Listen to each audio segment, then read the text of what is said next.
Good afternoon, everybody. What's happening? What is going on? We are going to be busting through the Q&A really quick. One, because it's not super hot outside, but it's still hot. It's like 90 degrees. The sun has shifted, so that's not too bad. Anyways, pool is crisp right now. The weather is great right now. Practice went well today. Died, you'll see in the video tomorrow. Literally died. Actually, I could not walk. It was tough. That's tomorrow's video, so tune in. If you didn't know, I post a video every single day. Times are fluctuating right now, but starting probably Monday, they will go back to a regularly scheduled time, somewhere in the morning usually. And then as of probably tomorrow, you might start to see some changes on the channel. So on the actual channel itself, some different artwork, some different things, potentially an intro, we're making moves, we're trying to. Stuff that needs to be done that I have been neglecting is going to be coming to fruition hopefully this week, because I'm actually staying here in Phoenix. I'm not traveling and doing a bunch of stuff. Anyways, let's get into the Q&A. Max, first off, the coffee that I chugged in yesterday's video was not hot, it was cold coffee. Also, if you see that I have a bloody nose by any means, that was Cyrus's fault. Cyrus bit me in the face. Alexander Stortz. That pole vault swing up drill, I don't know what it's actually called, but there's probably better ways to do it than just a piece of rope connecting to the wall and then an old pole vault pole. I'm sure that there's ways that are probably much more applicable to actually doing the drill correctly. It is a good drill. You can kind of do the same thing on a high bar, but I liked it. There's other videos circling around the web. I don't know what it actually would be called. Maybe just Google like pole vault swing drill with pole or something like that. Adam, I appreciate your comment about the effort going into the videos. I will say that as of the last week and a half, the effort's been down. To be honest, it's been down, but that's because I'm trying to focus on some other stuff for the channel than the actual videos themselves. I told you I was going to post every single day, and so I'm going to give you content every single day. And as of this week, it hasn't been great content, but starting hopefully Monday, it will be back to the usual content that I post, the good stuff, the sweet stuff, the stuff that you get so stoked about that you want to share it with your friends. Alright, Tim has questions for me, outside of just asking me at practice. What does it feel like as a decathlete to hurdle with 2019 top 10 in the world, world indoor silver medalist, Great Britain champ, and Canadian champ, and 6th in Rio for Jonathan, and a world record holder at times. As a decathlete, it's a great thing, and this kind of goes for everybody. So you're not always going to be the hot shot on your team, not always going to be the fastest guy, but that just gives you an opportunity to move up and be that fastest guy. Obviously, take today's workout for example, or tomorrow's workout that you guys are going to see, I was getting my butt kicked by Freddie, so that just means I have some room to grow and room to improve, and then keep chasing him. And obviously, he should never let me catch him. It goes the same way in the hurdles. I'm a decathlete, so hurdles aren't necessarily my forte, but hurdling with those guys on a regular basis gives me an opportunity to improve on my hurdle technique and form, and learn how to run faster just by watching faster guys, watching world record holders run their event. Gives me an opportunity to get better. Part 2 of the question, more importantly, how does your cone filter pour over differ from my folded Chemex pour over filter? So a Chemex filter is actually going to be thicker. So a Chemex filter is actually going to be thicker because it has one side is going to be thin, one side is going to be thick. So you're actually going to get less particulate in your coffee. That's not going to be like parts per million, so you're not going to lose any necessarily of the flavor. But it won't. Some coffee filters allow you to get a lot of body in a coffee, which is going to be, it'll be less tea-like and more coffee-like. Both are phenomenal filters, and I used Chemex filters in my V60 until I actually bought a true V60, and then I obviously bought the filters that are designed for it. The nice thing about Chemex filters is a lot of them aren't bleached, so you're not getting the bleached taste. But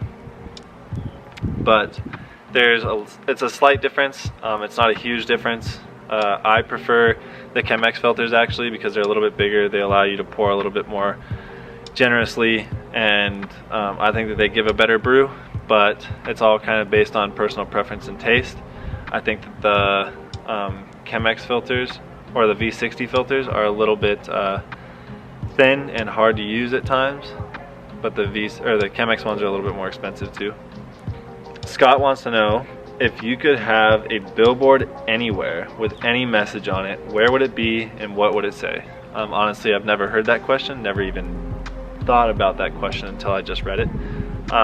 Great question, by the way. I have no idea what it would be. It would probably be, I'd be conflicted, because I would want to spread a message that was very important and pertinent to the times that we're going through right now. And that's like global times, not necessarily just like the BLM movement or something similar to that.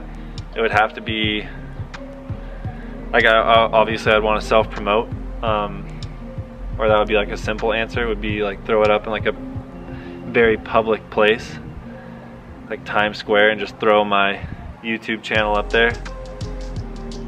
But I don't know, and I guess that might be the best option, because I feel like on my YouTube channel is where I'm going to show the stuff that I'm passionate about and where I'm going to talk about those issues, or where I'm going to talk about things such as that.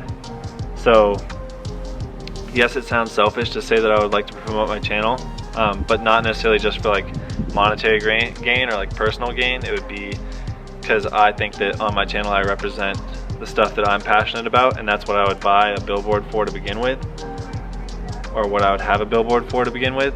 So I think that they kind of go hand in hand, and then there's also the benefit of it. So yeah, I'd probably say like a very popular place. I don't necessarily care where the popular place is, just where it's like readily available, anybody can see it, and then just give myself a shameless plug.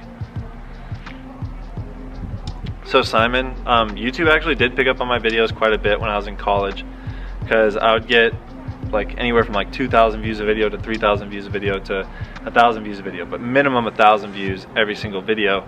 And in doing so, I grew relatively fast, but I only had maybe 3,000 to 4,000 subscribers. So I was getting pretty much 50% of my subscriber base was watching it. And now, with the way that YouTube does their subscriptions, if you don't have the post notifications turned on, then you're not going to get a notification that I post, or it's not going to show up in your like regular homepage. If you have my notifications turned on, then instantly it'll always show up in your homepage, where like if you just log into YouTube, then that video just pops right up. Drew, I really appreciate that.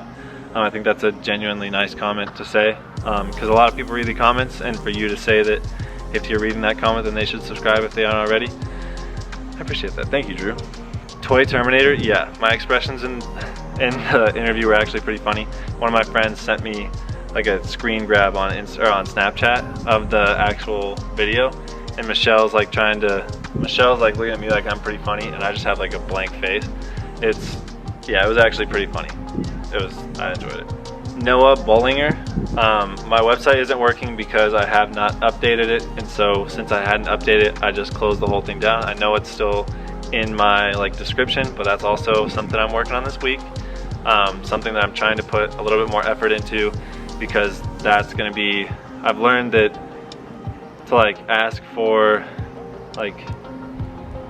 not necessarily partnerships, but to ask for collaborations or to be sponsored by somebody is not the best way necessarily to earn money. If I'm trying to, the website's predominantly to earn money. If I'm going to be completely honest with you guys, that's not the reason for me to not have a website. The website is for monetary gain, and I shut it down because I wasn't seeing the stuff that I wanted to see, and I wasn't getting the stuff that I wanted to get. And so I needed to revamp it, I needed to restart it, so that's something I'm working on this week as well. And so, sorry, I kind of went off a tangent.